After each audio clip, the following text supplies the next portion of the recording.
জননীর রাঙারাতুল চরণে, পরম পূজ্যপাদ শ্রী শ্রী বরদার রাঙারাতুল চরণে, বর্তমান আচার্যদেবের রাঙারাতুল চরণে তথা অবিনবাবুর রাঙারাতুল চরণে অসংখ্য কোটি প্রণাম নিবেদন করি।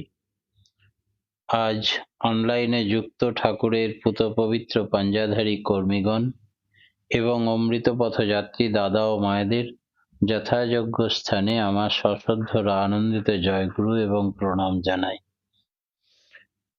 আমরা এতক্ষণ থেকে যে অজিতেশদার মুখ থেকে অমৃত বর্ষণ হচ্ছিল, আমরা সকলেই বড় দুর্বল।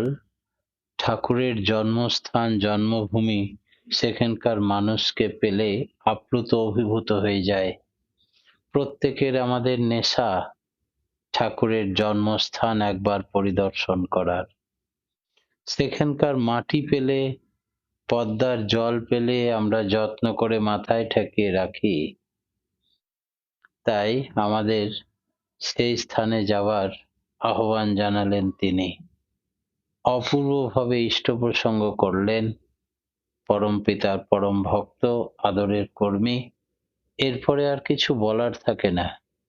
তবুও প্রথমত দু কথা বলা।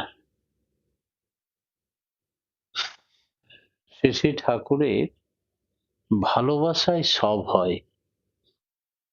ঠাকুর সকালবেলায় একদিন পার্লারে বসে আছেন, 1961 সাল 11ই আগস্ট। চৌকির উপরে বসে আছেন। কলকাতা থেকে এসছেন সত্যভূষণ দে অ্যাডভোকেট। তিনি কয়েকজন মাদ্রাজি গুরু ভাইকে নিয়ে এসছেন। প্রণাম করে বসলেন। এই সত্যদা ঠাকুরকে জিজ্ঞেস করলেন, ঠাকুর, ভালোবাসা থেকে কি হতে পারে? উত্তরে ঠাকুর বললেন, লাভ কন্ডেন্সড, ভালোবাসা ঘনীভূত হয়ে ফেথ বা বিশ্বাস এর সৃষ্টি করে। আর এই ফেথ কন্ডেন্স, বিশ্বাস ঘনীভূত হয়ে অ্যাডহারেন্স বা নিষ্ঠা নিয়ে আসে। অ্যাডহারেন্স, নিষ্ঠা যেই আসে, তখন অ্যালিজেন্স, আনুগত্য আসে। এই অ্যালিজেন্স, আনুগত্য এলেই আসে অ্যাক্টিভ সার্ভিস, প্রীতি সম্বেগ। এই অ্যাক্টিভ সার্ভিস বা কৃতি সম্বেগ এলেই সে না করেই পারে না। তখন পেনস্টেকিং অ্যাটিচিউড, শ্রম সুখপ্রিয়তা আছে। উদাহরণ দিয়ে বলা যায়, ধরো কাঁচা দুধ, এক বলকা দুধ, ঘন দুধ, তারপর ক্ষীর। দুধেরই পরিণাম হলো ক্ষীর।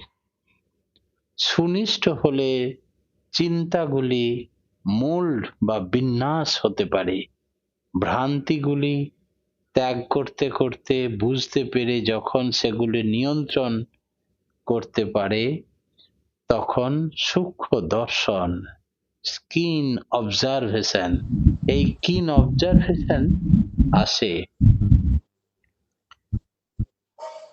এবং কারেক্ট অবজারভেশন, শুদ্ধ দর্শন হয়।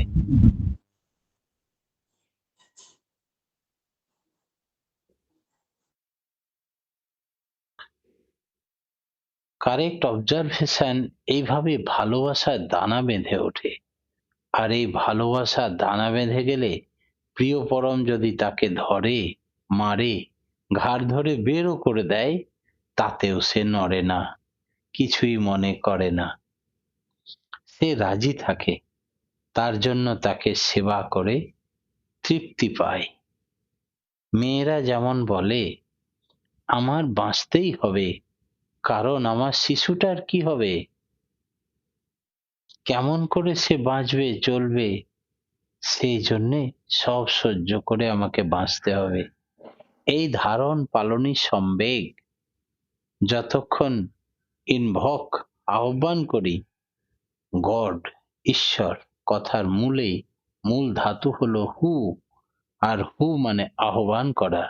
সেই ভাগবতটা, ধারণ পালনী সম্বেগ আমাদের জীবনে প্রত্যেকের মধ্যে আছে, সেই জীবন স্পন্দনের মধ্যে অনুসৃত।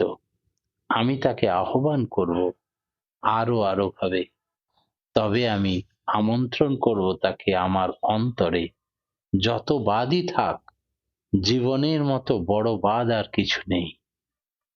সাম্যবাদ বলো আর যাই বলো, সবটার গোড়ায় আছে ধারণ পালনে সম্বেগকে আহ্বান করা।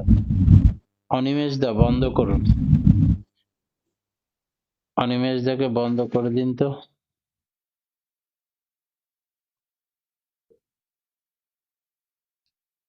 প্রণামী দিলে আমরা অনেকেই প্রণামী দিই, এবং প্রণামী দিলে ফেরত দিতে নেই। কেন? 1964 সালে সকালবেলায় একদিন ঠাকুর পার্লারে বসে আছেন। জ্ঞানেন্দ্র বিকাশ গোস্বামীদা, আপনারা সকলেই জানেন, সৎসঙ্গের সেক্রেটারি, তিনি ঠাকুরকে প্রণামী দিয়ে বললেন, দিল্লি থেকে মিস্টার ডি এবং শ্রীমতী ইন্দিরা গান্ধীর প্রাইভেট সেক্রেটারি তিনি, ডি এরিং, তিনি চিঠি দিয়েছেন এবং লিখেছেন আপনার দেওয়া ওষুধ খেয়ে তার স্ত্রী এখন ভালো আছে। স্ত্রীর ইচ্ছা অনুযায়ী তিনি আপনাকে 300 টাকা প্রণামী পাঠিয়েছেন। দিল্লির জগৎজ্যোতি সেনদার ছেলেও এবার 12 ক্লাসে ফাইনাল পরীক্ষা, তিনিও 100 টাকা প্রণামী পাঠিয়েছেন। এই বলে জ্ঞানদা মোট 400 টাকা ঠাকুরকে প্রণামী দিলেন। শ্রী শ্রী ঠাকুর বললেন, ডি এরিং এর স্ত্রীর ওষুধ পাঠিয়ে দাও। একটু থেমে প্রণামী দিলে তার ফেরত দেওয়ার উপায় নেই, তাকে 5 আনা পয়সা প্রণামী বাবদ দিলেও তুমি তা যত্ন সহকারে গ্রহণ করবে। প্রণামী কেন ফেরত দিতে হয় না দেখ তো, শাস্ত্রে কি বলে। বলে জ্ঞানদাকে বললেন, মনুসংহিতা বইখানা নিয়ে আয়, মনুসংহিতাতে কি লেখা আছে দেখ। মনুসংহিতার 4th অধ্যায় খুলে দেখা গেল, যা স্বেচ্ছায় আনিত এবং আয়োজিতভাবে সম্মুখে দত্ত হয়, পূর্বে যাহার কোনো কথাই ছিল না, এমন ভিক্ষা যাই হোক না কেন, দুষ্কৃতকারীর নিকট হলেও তা গ্রহণ করা যায়। ইহা ব্রহ্ম অনুমোদন। যে ব্যক্তি পূর্বোক্ত প্রকারের ভিক্ষা প্রত্যাখ্যান করে, পিতৃপুরুষরা 15 বছর পর্যন্ত তার দানীয় ভোজন কিছু গ্রহণ করেন না, অথবা তৎপ্রদত্ত হব্য দেবলোকের জন্য বহন করেন না। শ্রী শ্রী ঠাকুর এই শ্লোক দুটো সবারই উদ্দেশ্যে বললেন, তোমরা মনে রেখো, দান প্রণামী যতটুকুই হোক, যেমনই হোক, যত বড়ই হোক, তা যদি যে দুষ্কৃতকারীর নিকটই হোক না কেন, তুমি তা গ্রহণ করবে। মনুসংহিতার 4th অধ্যায়ে একথা পরিষ্কার বলা আছে। তারপরে বলেন, শত উচ্চারিত ভালোবাসা শ্রদ্ধার অর্ঘ্য অবদান ফেরত দিতে নেই, তাহলে দাতার মনে আঘাত দেওয়া হয়।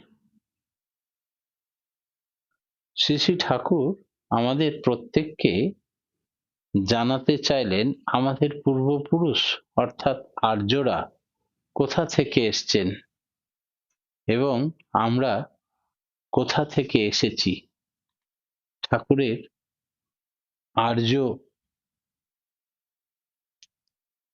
আর্য কৃষ্টির যা ব্যাঘাত, খড়গে তোরা কর নিপাত।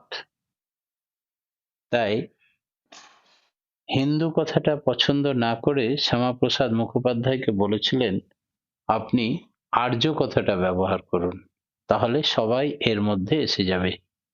আর্য মানে সভ্য। 1965 সাল 24শে ফেব্রুয়ারি ঠাকুর বাংলায় নিরালা নিবেশে ঠাকুর বসে আছেন। কথায় কথায় ঠাকুর অজয় গাঙ্গুলিদাকে বলতে লাগলেন, আমার মনে হয় তোমাদের আদি পুরুষরা মানে আর্যরা আর্টিক হোমে উত্তর মেরু অঞ্চলে ছিল। সেখানে 6 মাস দিন আর 6 মাস রাত। নভোয়া জামালয় বলে একটা জায়গা ছিল, সেখানে মেরুজ্যোতি এর আলো দেখা যায়। ওই আলোতে সব কাজকর্ম হতো। সেখানে হিমবাহ পড়তে থাকে। একদল মানুষ সেখানে থাকতে না পেরে চলে আসতে লাগলো। কোথায় এলো? ইউরাল পর্বতের কাছে। পরে তারা এই ইউরাল পর্বতের পশ্চিমে লিথুয়ানিয়া, ফিনল্যান্ড ইত্যাদি অঞ্চলে প্রবেশ করলো। আর ইউরাল পর্বতের পূর্ব দিক দিয়ে ইন্দো ইউরোপিয়ান দল ওম নদীর পাশ দিয়ে এসে ভারতে প্রবেশ করলো।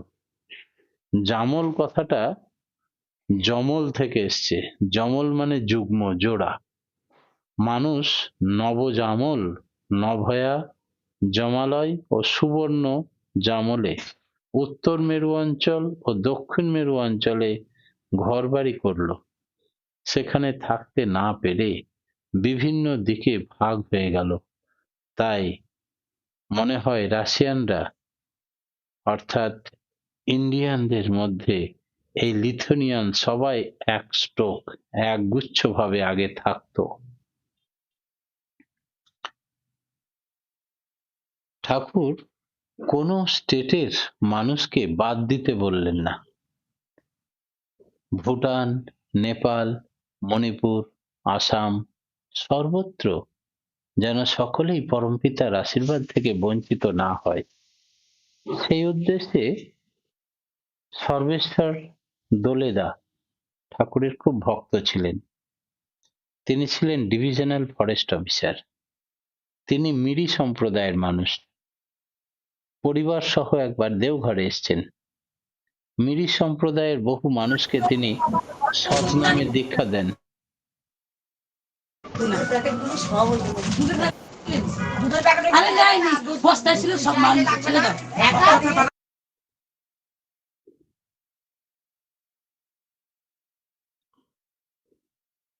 ভুটান এই মিরু সম্প্রদায়ের বহু মানুষকে তিনি দীক্ষা দেন।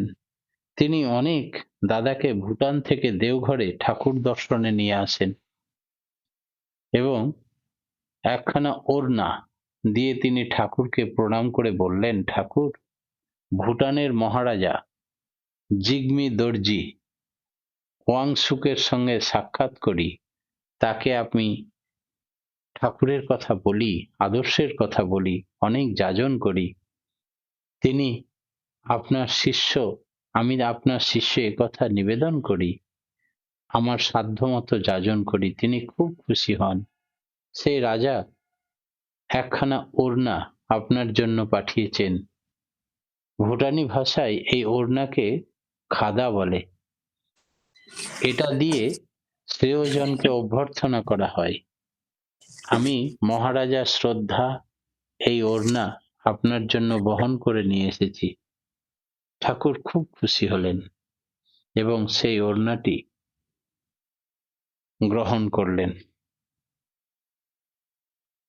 আর বললেন যে রাজাকে বলবে এই ওড়না আমি সাদরে গ্রহণ করলাম। একদিন দেবীদা ঠাকুরের কাছে আসতেই দেবীদাকে বললেন, তোকে দেখে অনেকটা মৌলবীর মতো মনে হয়। বলেই 1961 সালে দেবীদাকে আদেশ করলেন, কোরআন শরীফের সঙ্গে হিন্দু মতের সামঞ্জস্য সাদৃশ্য কোথায় তা খুঁজে খুঁজে বার করে লিখ দেখি। বলেই তিনি চেষ্টা চালিয়ে গেলেন। দেবীদা শ্রী ঠাকুর এই দুই মতের দুর্লভ গ্রন্থ আনিয়ে দিলেন। কলকাতা, বেনারস, দিল্লি, বোম্বে থেকে বই আসতে লাগলো। মুস্তফা রচিত মৌলানা মোহাম্মদ আকরম খাঁ প্রণীত অপূর্ব বই ঠাকুর দেবীদাকে আনিয়ে দিলেন, পড়তে বললেন। বিভিন্ন দেশ থেকে আশ্রমে কোরআন এলো, ইরান থেকে কোরআন এলো, অনুবাদ এলো। ঠাকুর তার কাছে দেবীদাকে মিশন থেকে আনিয়ে দিলেন একটি মহামূল্যবান আরবি ইংরেজি অভিধান। আব্দুল হাকিম মোহাম্মদ আলী হাসানের কোরআন শরীফের বঙ্গানুবাদ দেবিদার বিশেষভাবে অনুসরণ করতে লাগলেন। তারপরে হিন্দু শাস্ত্র এবং ইসলাম শাস্ত্রের গ্রন্থ সমন্বয়ে দীর্ঘ 5 বছর 1961 সাল থেকে 1965 সাল পর্যন্ত কঠোর অধ্যয়ন করলেন। দেবিদা একদিন গভীর রাতে 1টা থেকে 2টোর সময় ঠাকুর বাংলাতে অশ্বত্থ গাছের নিচে বসে ঘরে, সেখানে এখন বর্তমান ঘর নেই, দেবিদা সেখানে থাকতেন, একটা ভক্তকে পাঠিয়ে ঠাকুর খোঁজ নিতে বললেন, দেখ তো দেবিদা কি করছে দেবী। তখন দেখা গেছে যে দেবিদা স্টাডি করছে। পরীক্ষায় দেবিদা পাস করলেন, গবেষণার কাজে ব্যস্ত। ঠাকুর অজস্র অকৃপণ ভাবে আশীর্বাদ বর্ষণ করলেন। দেবিদা রসুল গীতা প্রকাশ করলেন। দেবিদা এর পরেও বেদদীপ্ত কোরআন শরীফ বইটা লিখে ফেললেন, এটা ঠাকুরেরই দেওয়া নাম, এখনো সেটা প্রকাশ হয়নি। দেওঘরের উৎসবে একবার ঠাকুর ভোরে আজান দেওয়া করিয়েছিলেন, আল্লাহু আকবার 4 বার, এইরকম করে আজান দিয়ে ভোরের আজানে সেদিন সবার মন প্রাণ কেড়ে নিয়েছিল। সৎসঙ্গের প্রতিষ্ঠাতা শ্রী শ্রী ঠাকুর অনুকূলচন্দ্র প্রদত্ত আহ্বানে যেন আজান এরই প্রতিধ্বনি। নবরূপে নব যুগ উপযোগী করে তিনি কোরআন শরীফের আয়াত নিয়ে সংহিতা, পুরাণ, অথর্ব বেদ, গীতা, বাইবেল আরো শাস্ত্রাদি নিয়ে 1961 থেকে 65 সালে দেবিদা ভীষণ স্টাডি করে কত মিল কোরআনের সঙ্গে, এই সমস্ত শাস্ত্রের মূল বক্তব্য একই, এ কথা তিনি প্রকাশ করলেন। ঠাকুর হাসতে হাসতে বললেন, তোকে একেবারে মৌলবীর মতো দেখায়, পরমপিতা কাকে দিয়ে কি করান এ তার অপূর্ব লীলা। পরমপিতার রাঙা রাতুল চরণে প্রত্যেকের সার্বিক মঙ্গল প্রার্থনা জানিয়ে আজকের মতো আমার ক্ষুদ্র বক্তব্য এখানেই শেষ করলাম। জয় গুরু।